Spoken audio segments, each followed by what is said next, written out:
We started seeing a steady increase in passenger traffic in April and May. In May, for example, we saw 1.3 million passengers, which was approximately 42,000 guests per day.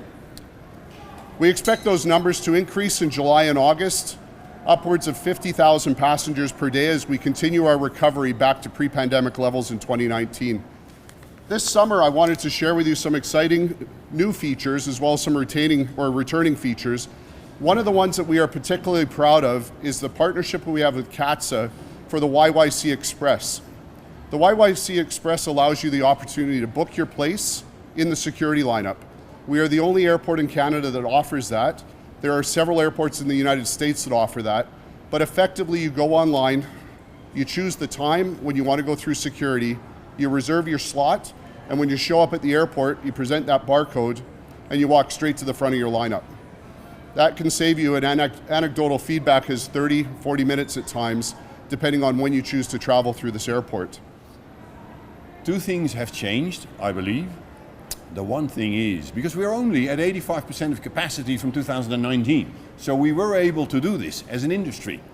So when there is criticism to say, hey, we've grown too fast, I'd say we could do this, and we're now doing 85% of it. So it's just working together, educating people, building some redundancy in the system.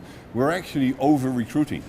And I guess everybody's over-recruiting, which causes some tension in recruitment and training and retention at the same time, because there may be a better job offer. So I think for now, I don't want to point a finger at a single item.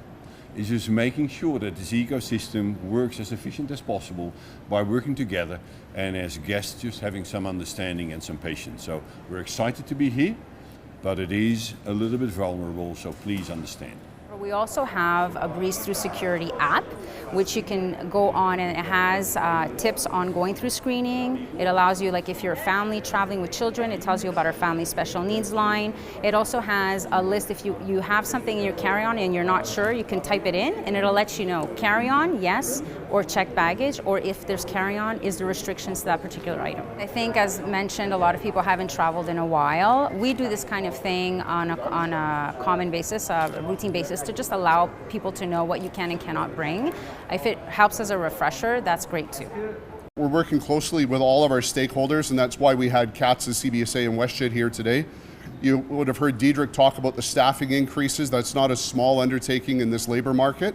And certainly every one of our partners, including the airport, have augmented their staffing to try and ensure that what we are doing here, it puts the guest at the heart of every decision that we're going to make. So really, we are fortunate in a way in that our airport is actually very well staffed for what we are seeing today. And certainly when you walk through our terminal, depending on when you're here, you're seeing a well-managed operation across all of our stakeholders.